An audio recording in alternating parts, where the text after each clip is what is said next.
So guys आज की SmackDown की स्टार्टिंग होती है ब्लड लाइन से। ब्लड लाइन रिंग में आती है और मतलब सबसे पहली बात तो पॉल हेमन माइक लेते हैं। उसके बाद पॉल हेमन बोलते हैं कि जब तक रोमन रेंज वापस नहीं आ जाता, जो सोलो सिकोआ है वो ही है हेड ऑफ द टेबल और उसके अकॉर्डिंग ये सारी चीज़ें चलेगी। फिर यहाँ पे वी वांट रोमन के चैंस भी देखने को मिल रहे थे हमें। फिर उसके बाद पॉल हेमन बोलते हैं कि जो टामा टोंगा है उसको तो सोलो सिकोआ ने अपने हाफ भी हाफ पे मतलब अनोइंट कर लिया ब्लड लाइन में, और यहाँ पे वो टामा टोंगा को राइट हैंड मैन भी बोलते हैं सोलो सिकोआ का, क्योंकि जैसे कि अभी सोलो सिकोआ थे right hand man Roman Reigns के, यहाँ पे जो टामा टोंगा है वो है right hand man solo Sikoa के। उसके बाद पॉल हेमन अनॉइंट करते हैं टोंगालोआ को कि वो अब ऑफिशियल एक पार्ट है ब्लड लाइन का। उसके बाद पॉल हेमन बोलते हैं कि गुड नाइट की अब हम चलते हैं। पर उसके बाद जो मतलब सोलो सिकोआ है वो स्टॉप कर देते हैं पॉल हेमन को। उसके बाद बोलते हैं कि तूने इन दोनों को थैंक यू नहीं बोला, क्योंकि लास्ट जो स्मैकडाउन है उसमें मतलब इन दोनों ने तेरे को केविन ओवन से बचाया।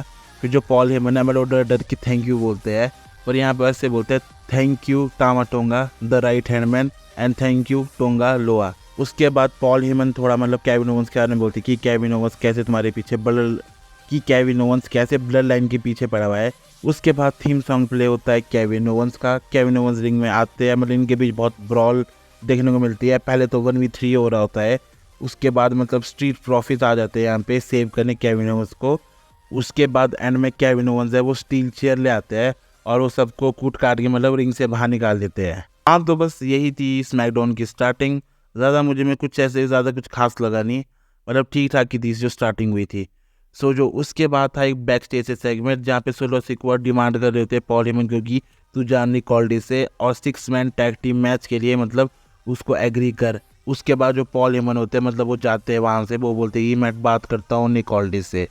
उसके बाद हमें मैच देखने को मिलता है Jade Cargill and Bianca Blair versus कैंडिस लेरे एंड इंडी हार्टवेल। मतलब पहले तो ये मैच जेड कारगिल और इंडी हार्टवेल के बीच होना था, पर मतलब इसमें थोड़े चेंजेस हो गए। फिर उसके बाद हमें ये मैच देखने को मिलता है, पर हमें यहाँ पे रिंग साइड के ऊपर अनहोली यूनियन और वहाँ पे रैंप के ऊपर शेना बेजर और जो स्टार्क भी देखने को मिलते हैं। मैच में की अगर मैं बात करूँ तो मैच तो मतलब जैसे ही जेड कारगिल को टैग मिलता है उसके बाद से जेड कारगिल अपने कपल ऑफ मूव्स करते हैं और ये दोनों मतलब जीत जाते हैं ईजिली। उसके बाद मतलब अटैक हो जाता है जो बाकी दोनों टैग टीम्स थी, मतलब एक ने जेड कारगिल के ऊपर अटैक किया और एक ने बियांका ब्लेयर के ऊपर अटैक किया। फिर ये दोनों टीम्स होते हैं आमने सामने, दोनों के हाथ में होती है एक एक चैंपियनशिप बेल्ट और फिर इन दोनों भी लड़ने लगते हैं। पर पीछे से फिर आती है जेड कारगिल और बियांका ब्लेयर जिन्होंने अपर हैंड ले लिया और मतलब एंड में मतलब वो जेड कारगिल और बियांका ब्लेयर है जो हमारी टैग टीम चैंपियंस है, उन्होंने इस स्टैंड टॉल किया।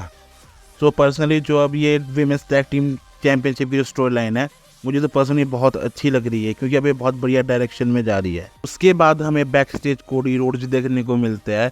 जो कोडी रोड्स है वो वेट कर रहे होते हैं एजे स्टाइल्स का कि कब वो स्मैकडाउन में आएंगे, और अभी तक तो एजे स्टाइल्स वो अराइव नहीं होते। वहाँ पर निकॉल्डिस भी होते हैं, निकॉल्डिस भी बोलते हैं कोडी रोड्स को कि एजे स्टाइल्स ने जो किया वो मुझे भी नहीं पता था। फिर कोडी रोड्स बोलते हैं कि हाँ मैं देख लूँगा उसको। उसके बाद फिर हमें एक मैच देखने को मिलता है ग्रेसन वॉलर वर्सेस जॉनी गार्गैनो के बीच में। रिंग साइड पे यहाँ पे टोमासो ciampa और ऑस्टिन थ्योरी भी होते हैं। मतलब मैच तो ठीक ठाक चल रहा था, पर हमने कुछ एंड की सीक्वेंस में देखा कि जब जॉनी गार्गैनो सुसाइड डाइव लगाने वाले होते हैं, जो ऑस्टिन थ्योरी को है वो खींच लेते हैं ग्रेसन वॉलर और वो सुसाइड डाइव पड़ जाती है ऑस्टिन थ्योरी को। उसके बाद रिंग पोस्ट के ऊपर मारा जॉनी गार्गैनो को, फिर रिंग में ले जाके अपना फिनिशर लगा के पिन कर दिया और यहाँ से मतलब ग्रेसन वॉलर को विक्ट्री मिल गई। एंड में फिर हमने देखा कि जो ऑस्टिन थ्योरी के रिएक्शन है वो थोड़े गुस्से वाले हैं। हमें मतलब यहाँ से थोड़ी बहुत टेंशन दिखाई जा रही है कि शायद जो भी इनकी टीम है इनका ब्रेकअप अब बहुत जल्दी हो सकता है। उसके बाद फिर हमें कोडी रोड्स देखने को मिलते हैं, मतलब वो भी एज साइज का वेटिंग कर होते हैं पार्किंग लॉट में। फिर वहाँ पे निकॉल्डिस आते हैं और निकॉल्डिस मतलब टाइप से अपने साथ बहुत सिक्योरिटी गार्ड्स लाते हैं। निकॉल्डिस बोलते हैं कि एज साइज अब कुछ टाइम में आने वाला है, तो मतलब मैं यहाँ पे कुछ ज़्यादा दंगे ना हो इसलिए मैं यहाँ पे मतलब ये सिक्योरिटी गार्ड्स को लाया हूँ। फिर वहाँ पार्किंग में आते हैं एजे स्टाइल्स, मतलब वो अपनी कार के रूफटॉप से बाहर निकले होते हैं और मतलब कोडी के टाइप से वो पोक कर रहे होते हैं वहाँ पे। मतलब पर सिक्योरिटी गार्ड से वो इन दोनों को सेपरेट करते हैं, मतलब कुछ यहाँ पे भी कुछ मतलब सीन नहीं होता है। उसके बाद कोडी रोड्स बहुत गुस्से में होते हैं, वो मतलब वो सीधा रिंग में जाते हैं। फिर वो बोलते हैं कि एजे स्टाइल्स तू जहाँ पे वो बाहर निकल जा, अगर तेरे में मतलब हिम्मत है तो आ जा।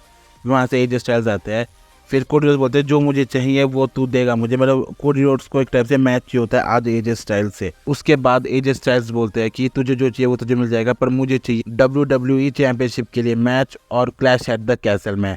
और मतलब जैसे ये बोलते हैं फिर कोडी रोड्स बोलते हैं कि आई एक्सेप्ट, पर वहाँ पे कोडी रोड्स बोलते हैं कि ये जो मैच होगा ये नॉर्मल नहीं होगा, ये होगा आई क्विट मैच। और एक टाइप से मतलब फिर ये निक ऑल्डिस ने भी ऑफिशियल कर दिया कि जो क्लैश एट द कैसल में मैच होगा वो होगा AJ Styles versus Cody Rhodes का आई क्विट मैच। उसके बाद फिर हमें देखने को मिलता है कि रिंग साइड के ऊपर है वो कोडी रोड्स है वो जा रहे होते हैं और एजे स्टाइल्स बाहर होते हैं, पर वहाँ पे होते हैं बहुत सारे सिक्योरिटी गार्ड्स। फिर जो है कोडी रोड्स है वो एक एक करके सारे सिक्योरिटी गार्ड्स को साइड लगाते हैं। उसके बाद है कि कोडी रोड्स को मतलब बहुत सारे सिक्योरिटी गार्ड ने पकड़ा हुआ होता है और मतलब एजे स्टाइल्स आते हैं दौड़ के और एक चीप शॉट मारते हैं। उसके बाद मतलब वहाँ से चल जाते हैं। अभी तो फिलहाल मतलब एजे स्टाइल्स को थोड़ा अपर हैंड दिखाया है, पर कोडी रोड्स को भी मतलब इतना कोई लूजर नहीं दिखाया। और चलो ये मैच भी ऑफिशियल हो चुका है क्लैश एट द कैसल के लिए, जो कि होगा आई क्विट मैच। जैसा कि मैंने अपनी मैच कार्ड की प्रेडिक्शन वीडियो में बोला था कि ये मैच भी ऑफिशियल होगा, तो हाँ ये मैच भी ऑफिशियल हो गया। उसके बाद फिर हमें बैक स्टेज से एक और सेगमेंट देखने मिलता है जहाँ पे जो जेड कारगिल और बियांका ब्लेयर है वो निक ऑल्डिस के मतलब जो लॉकर रूम से बाहर निकल रही होती है। फिर वहाँ पे जो बैरन सेक्सटन है वो उनका इंटरव्यू लेते हैं कि वो पूछते हैं कि क्या बातचीत हुई। उसके बाद जेड कारगिल और बियांका ब्लेयर बोलते हैं कि जो अब ये हमारा मैच होगा वो होगा triple threat women's tag team match, जो कि होगा क्लैश एट द कैसल में। तो मतलब इस मैच की प्रेडिक्शन भी मैंने की थी और ये मैच भी बुक हो गया। तो अगर किसी ने वो प्रेडिक्शन वाली वीडियो नहीं देखी है तो जाके ज़रूर देखो। तो मतलब आज के स्मैकडाउन के शो से तो 2 मैचेस मतलब ऑफिशियल हो गए हैं।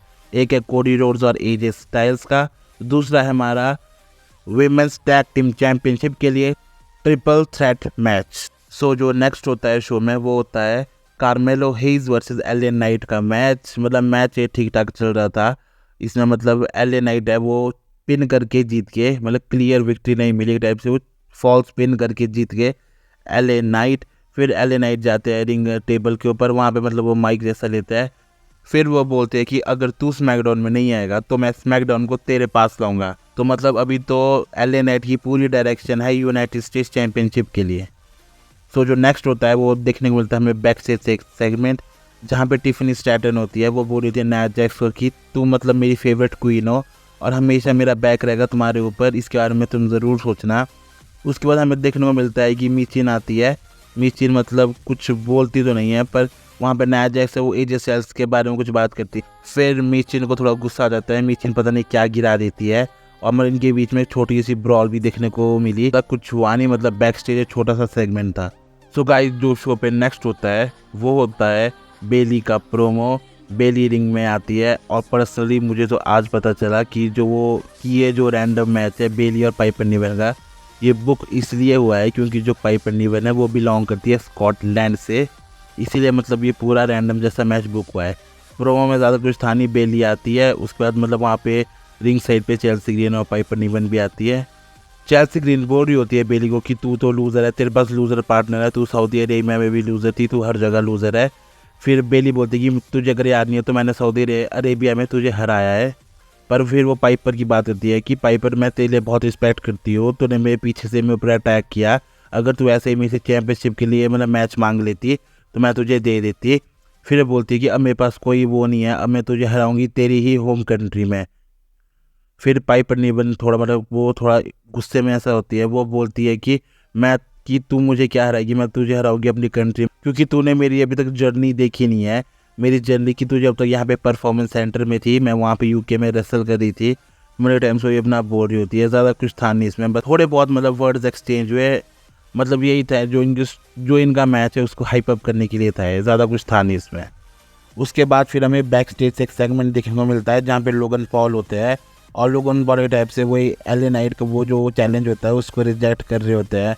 ज़्यादा कुछ था नहीं, बस लोगन पॉल है, मतलब इनकी स्टोरी लाइन चलेगी आगे, तो अब आगे देखते हैं कि क्या होता है इसमें। सो जो नेक्स्ट होता है वो होता है 6 man tag team match blood line versus Kevin Owens and street profits. मतलब मैच के बारे में तो क्या ही बोलूँ मैं, मतलब मैच ठीक ठाक ही था। एंड में हुआ कुछ ऐसा कि जो सोलो सिक्वा है उन्होंने स्टील चेयर से अटैक कर दिया, जिससे मैच नो डिस्क्वालिफिकेशन में एंड हो गया। और उसके बाद मतलब पूरा मतलब ब्रॉल चल रही है इनके बीच में, थोड़ा मतलब फाइट बैक करने की कोशिश की केविन ओवेंस और स्ट्रीट प्रॉफिट्स ने, पर यहाँ पे ब्लड लाइन ने पूरा अपर हैंड लिया। हमने यहाँ पे देखा कि सोलो सिक्वा ने रोमन रेंज की तरह स्पीयर भी हिट किया और मतलब केविन ओवंस को अनाउंसर टेबल के ऊपर फोड़ दिया। तो मतलब अभी एंड में यहाँ पे ब्लड लाइन ने स्टैंड टॉल किया। सो मतलब यहाँ पे बहुत रूमर्स भी आते हैं कि बहुत होप्स भी आ जाती है कि शायद यहाँ पे जिमी ऊसो का रिटर्न देखने को मिल सकता है, पर अभी तो फिलहाल जिमी ऊसो का रिटर्न देखने को नहीं मिला और अभी तो मतलब ब्लड लाइन ही डोमिनेट कर दी है। सो गाइस, आज की स्मैकडाउन फाइनली अब ख़त्म हो जाती है। इस मतलब ज़्यादा कुछ था नहीं आज के स्मैकडाउन में, बस 2 बहुत बड़े मैचेस थे और कोडी रोड्स का मतलब जो सेगमेंट था, कोडी रोड्स एजे स्टाइल्स का सेगमेंट मुझे पर्सनली बहुत अच्छा लगा और वीमेंस टैग टीम चैंपियनशिप्स के लिए भी जो वो पूरा सेगमेंट हुआ था मुझे वो भी बहुत अच्छा लगा। तो अगर मेरी रेटिंग ये बात आई तो मैं इसको 5 में से 3.5 रेटिंग देना चाहूँगा, क्योंकि कुछ एवरेज था, कुछ ज़्यादा खास भी नहीं था इस शो में। तो गाइज़, आज की वीडियो में बस इतना ही। मैं आपसे मिलूँगा जल्द एक और नई वीडियो को लेके। Till then, good bye.